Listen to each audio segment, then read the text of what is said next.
Bismillahirrahmanirrahim. Alhamdulillahi Rabbil Alamin. Wassalatu wassalamu ala asyrafil anbiya'i wal mursalin. Nabiyina Muhammadin wa ala alihi wa sahbihi ajma'in. Assalamualaikum warahmatullahi wabarakatuh. So inshallah aqidah, tuloy natin yung chapter 24, Babu ma jaa fi sihri ay minal wa'idi fihi wat tahdhiri minhu. Kabanata tungkol sa mga nababanggit tungkol sa salamangka. Kabilang dito yung mga pangaral tungkol dito at babala laban dito. So natalakay na natin yung iba't ibang may kinalaman dito, ang kahulugan ng sihir at ang hatol dito, at ito nga ay parusang kamatayan para sa sinuman na mapatutunayan na ang kanyang sihir ay mayroong kinalaman sa karunungang itim. Yung kanyang magic, yung kanyang pangkukulam at iba pa. Ngayon sumunod na usapin dito, Qala ta'ala yu'minuna bil jibti wat tagut. Natalakay na natin ito doon sa nakaraang chapter. Kasi kabilang ito doon sa mga nangyayari sa umma na ito. Doon sa chapter 23, Babu ma jaa anna ba'da hadihil ummah ya'budul awthan. Nang ilan sa umma na ito ay sumasamba sa mga Diyos-Diyosan, pero mainam na nabanggit uli ito dito. Kasi nga, dito sa aya na ito, meron daw mga tao na naniniwala sa jibt at tagut.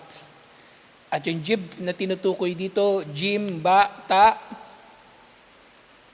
takaddama ma'anaha fil babil ladhi qabla hada. So yun nga, sinabi niya ni Sheikh rahimahullah, na nabanggit na ito doon sa nakalipas na chapter.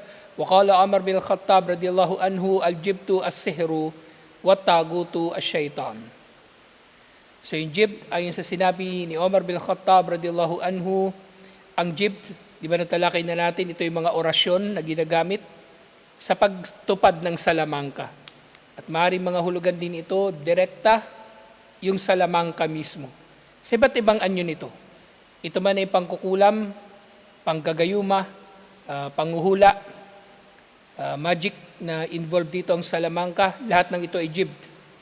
So mayroong mga tao na naniniwala sa mga ito. At tagut, sa bukod doon sa mga tao na tagut, syempre ang pangunahing tagut, si Satanas mismo o yung kanyang mga kampon, mga shayatin. So sinabi ni Jabir bin Abdullah radhiyallahu anhu, at tawagitu kuhanun kan yanzilu alaihim ash-shaytanu fi kulli hayyin wahid. Ang mga tawagit na nga kabilang dito o pangunahing dito si Satanas, pero maaring napapaloob na rin dito yung mga gumagawa ng salamangka. Particularly, tinutukoy sa sinabi ni Jabir yung mga kuhan, yung mga manghuhula, na dumarating sa kanila ang mga syaitan, ang mga demonyo, na nga nalaman na natin sa iba pang mga hadith, sila yung mga demonyo na nagpapatong-patong sila hanggang sa makarating yung isa sa kanila sa langit at papakinggan nila kung ano ang itinakda ni Allah na ipatutupad ng mga anghel, at ito na yung balita na dadalhin nila doon sa partner nila na manghuhula. At dumarating sila sa iba't ibang mga tao. So dito, arada an al-kuhan min at-tawagit. So sinasabi ang kahulugan ng sinabi ni Jabir bin Abdullah na ang mga kuhan, ang mga manghuhula, kabilang sila sa mga tagut. Kabilang sila sa mga tagut na sa parehong kahulugan, literal, lumalagpas sa hangganan ni Allah, at tagut na katambal ni Allah.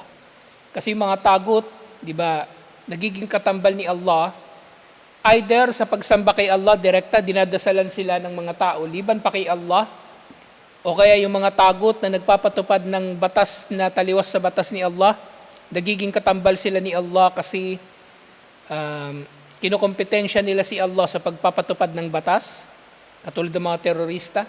Nagpapatupad sila ng sarili nilang batas na taliwas sa batas ni Allah. So mga tagot din sila. At syempre, yung mga manghuhula, paano sila nagiging katambal ni Allah? Inaangkin nila yung kaalaman sa al-ghaib, na tanging si Allah ang nakakaalam. Anghel nga, hindi nila alam eh. Di ba? Si Propeta Muhammad sallallahu alaihi wasallam, hindi niya alam. Pero itong mga manghuhula, inaangkin nilang kaalaman sa al-ghaib. So tagot sila. Tagot din sila pareho sa literal na kahulugan at sa syar'i o technical na kahulugan nito. Na tagot, lumalampas sa hangganan ni Allah, at tagot na katambal ni Allah. Tanzilu alayhim ash-shayatinu fayukhatibunahum wa yukhbirunahum bima yastarikuna minas sam'i. Kasi nga, yung mga manghuhula, dumarating sa kanila ang mga satanas, ang mga demonyo, at kinakausap sila ng mga ito at ibinabalita sa kanila ang kanilang mga narinig o nabalitaan na mula dun sa langit. Mula dun sa langit. At yung sinabi ni Jabir bin Abdullah, na yun nga, yanzilu alayhim usyayatinu fi kulli hayyin wahid, ang kahulugan ng fi kulli hayyin wahid, al-hayyin wahid, al-ahya, wahiyal kabail ay fi kulli kabilatin kahinun yatahakamuna ilayhi. So sa bawat hay daw, yung hay na tinutukoy dito, bawat tribo. Na sa bawat tribo daw ng mga tao o bawat angkan ng mga tao o bawat grupo ng mga tao ay merong mga manghuhula. Na ang mga tao yatahakamuna ilayhi. So ito yung isang dimension ng kihana na may ugnay talaga natin direkta sa shirk. Bukod doon sa nagiging katambal sila ni Allah sa kanilang pag-aangkin ng kaalaman sa al-ghaib, ang mga manghuhula ay nagiging katambal ni Allah kahit pala sa hukom. Kasi yung mga tao, yatahakamuna ilayhi. Kumukuha sila ng hukom doon sa manghuhula. Ay totoo nga. At hindi lang ito nangyari sa mga Arabo, kahit sa mga iba pang mga nasyon. Halimbawa niyan sa sa mga Griego, meron silang tinatawag na oracle. Yung oracle, grupo ito ng mga tao na nakakatanggap ng mga balita tungkol sa nalilingid. Sa mga hari, bago sila lumusob o kaya sumugod sa kalaban o bago sila humarap sa kalaban para sa digmaan, kinukonsulta nila itong mga oracle. So maraming iba't ibang mga oracle doon sa Greece bilang halimbawa, at pinaka-popular na oracle sa Greece yung sa Delphi. Yung isa sa mga pinakakilalang kwento ng pagsangguni ng hari ng mga Griego. Kasi nga yung Greece noong unang panahon, hindi naman sila isang bansa. So yung Greece nahati sa iba't ibang city-states. Yung Sparta, Athens, Thebes, Troy, at iba't iba pang mga Yung hari ng Sparta, kalaban nila yung Persian Empire. Ganong katagal ang Persian Empire. 500 BC, nandun na sila. Kaya kagilagilalas talaga yung nagawa ng mga Muslim, mashallah, na wasak nila o natalo nila ang Persian Empire, hindi lang ang Persian Empire, pati Roman Empire sabay, ang Byzantine. So ganon kahusay ang ginawa ng mga sahaba radiyallahu anhum. Ganon sila kagaling, ganon sila katindi. So sino pa bang hindi magiging proud na mapabilang sa mga Muslim na ganon kahusay? Tanga na lang yung hindi siya proud sa kanyang pagiging Muslim. Marami tayong kumbaga may pagmamalaki sa relihiyon natin. Sabihin niyan yung Persian Empire sabay nilang natalo kasama ng Byzantine Empire na successor ng Roman Empire. So doon sa sa yung hari ng Sparta, si Leonidas. May pelikula yun yung 2006 pa yun, yung 300, hindi 300 BC, 300 lang. Di ba? May inakit siyang bundok. Ikaw, napanood mo na yun. May inakit siyang bundok, tapos may mga manghuhula doon, di ba? Sabi ng manghuhula, hindi maganda na makipaglaban ka ngayon. Tapos bandang huli, manghuhula pala na yun, binabayaran ng Persian Empire para i-discourage si Leonidas na labanan yung Persian Empire. So ano din sila? Tagot, hindi lamang tagot sa pag-aangkin ng kaalaman sa nalilingid, tagot kasi pati hukom, inaangkin din nila. Sila yung nagsasabi sa mga tao, gawin nyo yan, gawin nyo to, swerte yan, malas to, ituloy nyo yan, wag nyo itutuloy yan. Tinan niyo si ano uli, like kung sample, di ba? Si Master Hans Kua. Sabi niya noong 2020, master ng pungsoy yun eh. Sabi niya noong 2020, maswerte raw na taon ang 2020. Kung di ba siya gago, nagka-COVID, ang daming galit na galit ngayon sa kanya. Ewan ko nga paano naka-recover yun eh. So pati yung hukom, pinapakialaman ng mga kuhan, ng mga manghuhula. So kaya sila ay napapabilang sa mga tagut. So maaaring hindi sila sinasamba ng tao. Diba? Kasi, kaya nga sinasabi ko doon sa Nawaqidul Islam, hindi naman lahat yun may kinalaman sa pagsamba. Hindi naman tayo nagdarasal doon sa ilan sa mga Nawaqidul Islam, pero nakid siya ng Islam. Dahil, yun nga, nalalabag ang tauhid ni Allah. At paano nilalabag ng mga kuhan? Nalalabag ang tauhid ni Allah sa kaalaman niya sa mga nalilingid at tauhid ni Allah sa kanyang pagsasabatas na siya lamang ang mayroong karapatan na magsabatas. So merong isang hadith, iniulat ito ni Abu Hurairah, iniulat ito ni na Imam al-Bukhari at Imam Muslim. Sinabi ni Propeta Muhammad sallallahu alaihi wasallam, "Ijtanibus sab'a al-mawbikat." Layuan ninyo ang 7 mawbikat. Mawbikat, ibig sabihin, galing salitang wabak, ibig sabihin matindi, karumal-dumal, pinakamasahol na kasalanan, na mga kasalanan. Ito yung tinutukoy dito sa sab'u mawbikat. Qalu ya Rasulullah, so nagtanong yung mga sahaba, wa ma hunna, ano ang 7 na ito? O ilista nyo. Qala, asyirku billah, unang-una. Shirk. Pangalawa, sihir. Pangatlo, waqatlun nafsil lati harramallahu illa bilhaq. Pagpatay sa sinumang tao na ipinagbawal ni Allah na patayin. Liban na lang sa makatarungang paraan. Ibig sabihin, liban na lamang bilang parusang kamatayan. Pang-apat, aklur riba. Pagkain ng riba. Na pag sinabing aklur riba, kasi ganito ito ina-express minsan ni Propeta Muhammad sallallahu alaihi wasallam. Ibig sabihin, nakinabang ka sa pera mo na dumami o lumago dahil sa pagpapatubo sa pautang. At iba't iba pang anyo ng riba. Kasi meron pang iba't ibang anyo ng riba, di ba? Yung bay'ul ina. Yung ina, kumbaga ano yun, parang pekeng sanla. Pekeng sanla. Magsasanla ko sa iyo ng isang bagay, pero pag sanla ko sa iyo, di ba bibigyan mo ako ng pera. Pag bibilhin ko sa iyo yun, bibilhin ko na sa iyo hindi siya sanla actually, benta pala. Lalabas siya sa anyo ng pagbenta, pero may plano kang bilhin uli yun. So para siyang sanla.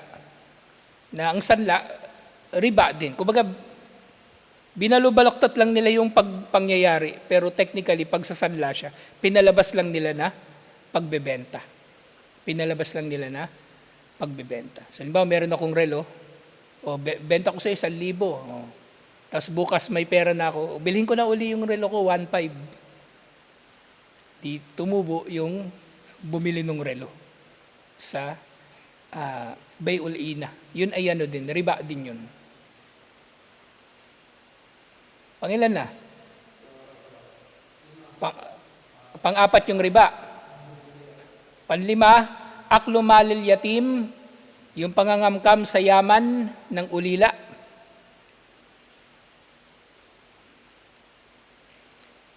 Pang-anim, at tawali yawm az-zuhuf, yung pagtakas sa araw ng labanan. Tatakas ka, ibig sabihin, naduwag ka, natakot ka. Yun. Wakadful muhsanati al-gafilati al-mu'minat. Ito yung yung pagbibintang ng kahalayan o zina o pagbibintang, kahit anong masamang bintang laban sa mabubuting babaeng mananampalataya. Dito nga sinabi, ang kahulugan nito, ijtanibu, ibtaidu, na layuan ninyo, wal maubikati al muhlikat. Maubikat sa literal na kahulugan nito, kumbaga, yun nga, sabi ko kanina, masahol, sukdulang ito ay papatay sa tao o kumbaga wawasak sa tao. Napaka mapanganib, napaka masahol na sukdulang ito ay magiging dahilan na mawawasak ang tao. Wasumiyat maubikat liannaha tuhliku fa'iluha. Tuhliku fa'ilaha. At tinawag ang mga ito na maubikat dahil sa sobrang tindi ng mga ito, sobrang sama, sobrang masahol ng mga ito, nawawasak ang gumagawa nito. Fid dunya bima yatarattabu alayha min al-uqubat. Unang pagkawasak niya sa dunya dahil sa anumang mapapala niya na parusa sa mga kasalanan na ito. Lahat ng ito ay may parusa sa dunya. Lahat ng ito ay mayroong parusa sa dunya. Halimbawa, yung sihir, di ba? Parusang kamatayan. Yung shirk, kapag ang Muslim tumalikod sa Islam, nagmurtad, so maaring aabot din na mapaparusahan siya ng parusang kamatayan. Yung pagpatay sa tao na ipinagbabawal na patayin. Pumatay ka ng Muslim, pumatay ka ng zimmi, pumatay ka ng muahid, pumatay ka ng musta'min, ng sibilyan, halimbawa, na kahit kufar na sibilyan pinatay mo, parurusahan ka rin ng pamahalaang Muslim ng parusang kamatayan. Aklur riba, walang parusang kamatayan ito pero sa dunya pwede kang ikulong ng gobyernong Muslim. Aklumalil yatim, yung pangangamkam sa yaman ng ulila, pwede kang makulong din sa kasong pandarambong. Tapos yung at-tawali yawm az-zuhuf, yung pagtakas mo, maaring ito ay abot sa kaso ng treason, pagtatraidor. Tumakas ka sa labanan ng walang kadahilanan, basta natakot ka lang.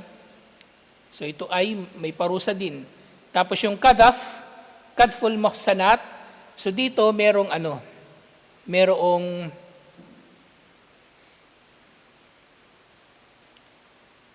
had. Kung di ako nagkakamali, 40 o 80. 80 na latigo para sa magbibintang ng pangangalunya o kahalayan sa sinumang tao na inosente. 80 na latigo rin para sa kanya. So lahat ng ito ay mayroong parusa sa dunya. Pero syempre meron itong parusa sa akhirah, sa kabilang buhay. Wa fil akhirati minal adab.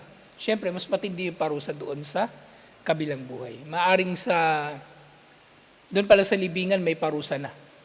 O maaring doon pa lang sa pagkuha ng kaluluwa ng tao na ito na makasalanan, doon pa lang pahihirapan na siya.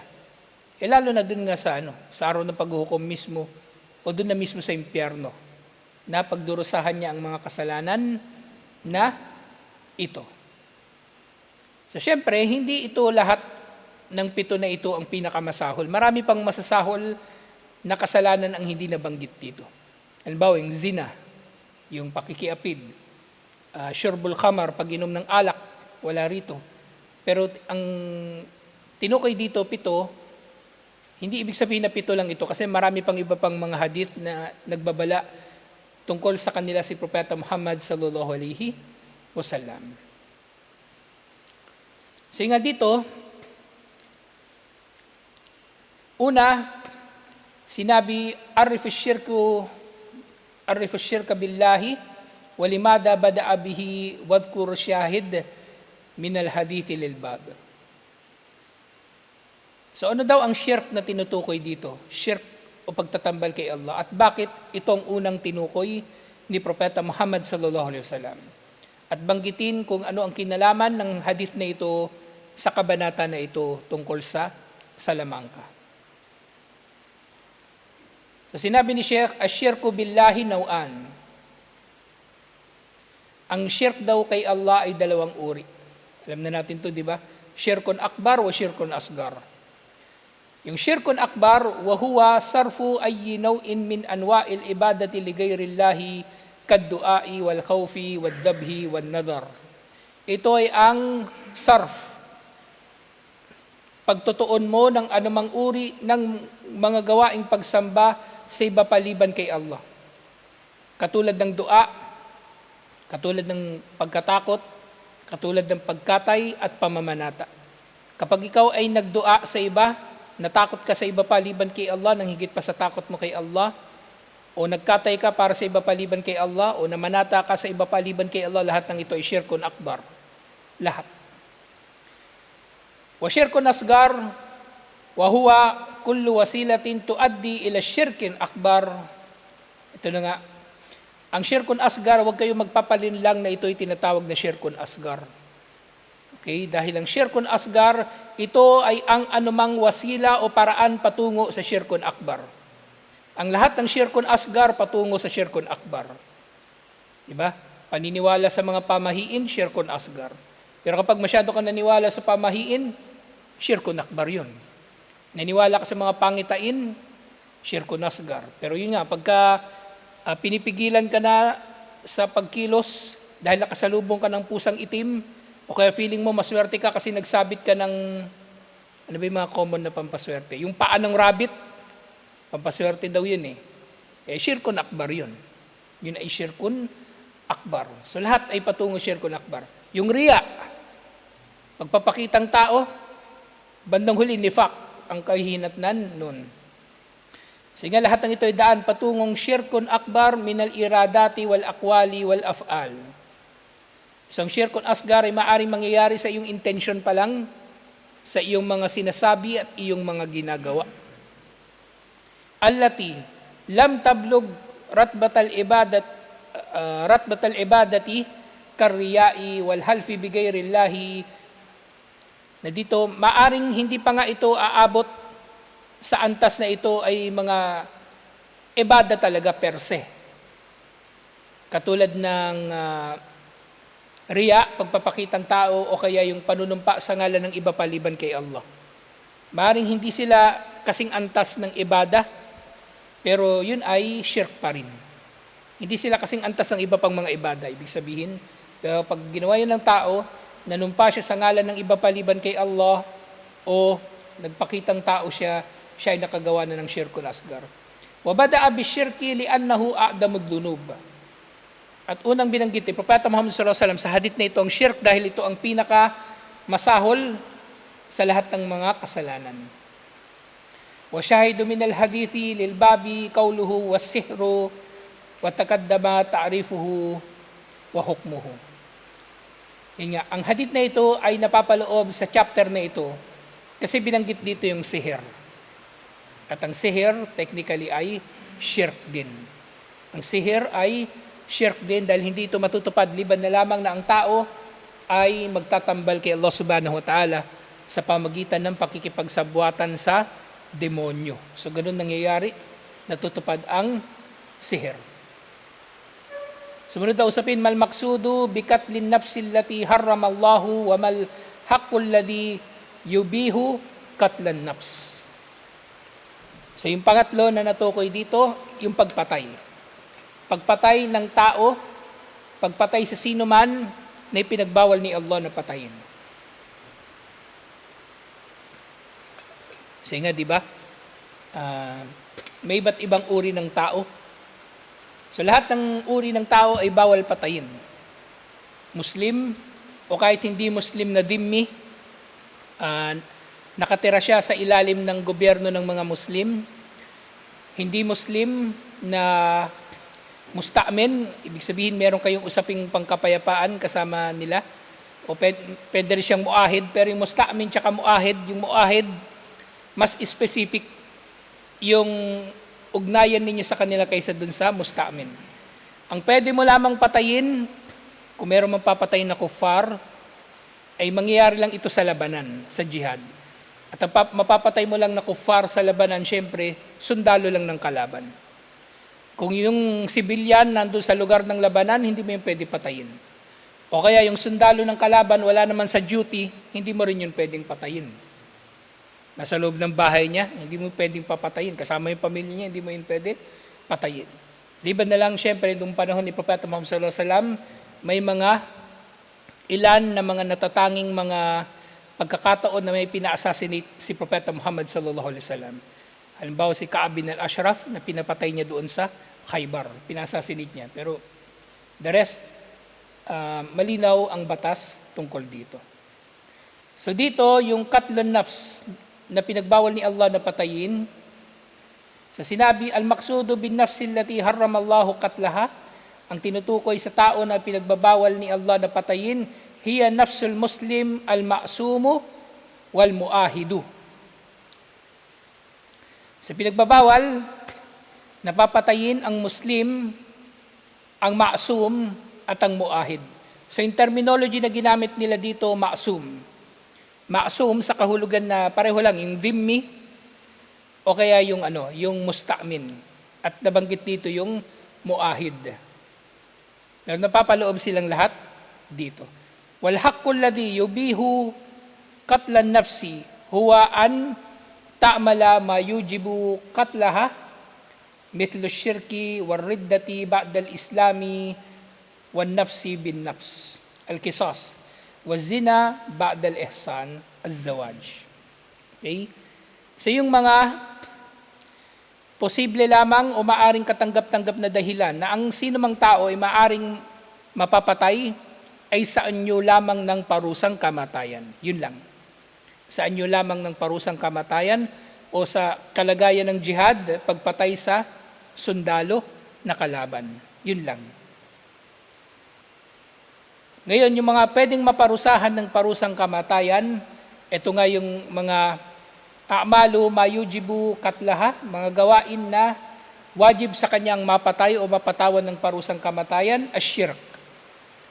So nga yung shirk, kapag mayroong halimbawang Muslim na nag-shirk, i-disregard muna natin yung Muslim.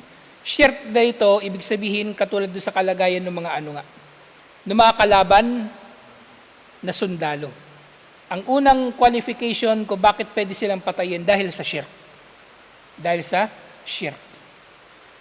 At kung halimbawa sa ilalim ng pamahalaan ng mga Muslim ay mayroong mangkukulam, lalong-lalo na nakikilalang Muslim at nagpa-practice siya ng sihir, technically nagsishirk na rin siya at pwede rin siyang patawan ng parusang kamatayan. Kung Hudyo man siya, halimbawa, dhimmi, pareho rin, pwede siyang mapatawan ng parusang kamatayan. Ang unang cause, ng unang dahilan ng pagkakapataw sa kanya ng kamatayan, shirk pa rin. Shirk. Wariddatu ba'dal Islam. Okay. So dito, nilinaw, maganda yung pagkakapaliwanag dito ni Sheikh, mashallah. So sinasabi niyang ridda, ang tunay na ridda, para maituring na nagridda, nagmurtad ang sino man, ay matapos na sila ay tunay nga na nagmuslim. Okay? Kapag yung tao, nagmuslim, nag-practice niya ang Islam, nakilala siya na nag-aaral, nakilala siya na naging matuwid, pagkatapos nag-Kristiyano, halimbawa, yun nga yung totoo na nagmurtad. Yun yung totoo na nagmurtad. Pero nga sa kalagayan ng ibang mga napilit lang na magsyahada, tapos nagsisimba pa rin sa simbahan ng kupar, hindi sila murtad, inshallah. Ngayon, an-nafsu bin nafs, yung tinatawag na qisas, ito na yung parusang kamatayan para sa sino mang nakapatay. Parusang kamatayan para sa sino mang nakapatay. Qisas, ibig sabihin, parehong parusa doon sa krimen na ginawa niya. Pumatay siya, papatayin din siya. Either murder o homicide. Maaring ganun ang mangyari.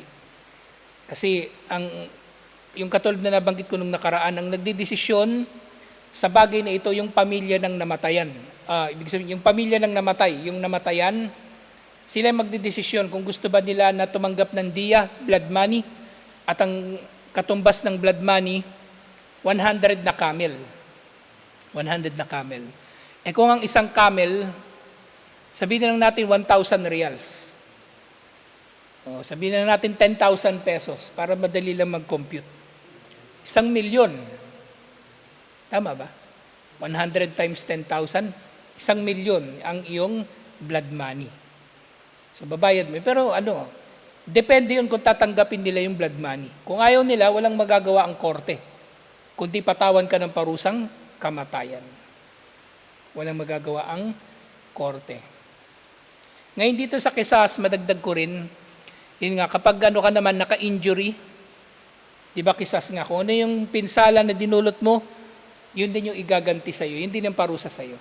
May mga kaso sa Saudi Arabia, halimbawa nakapilay, napilayan yung sinaktan niya, pipilayan din siya.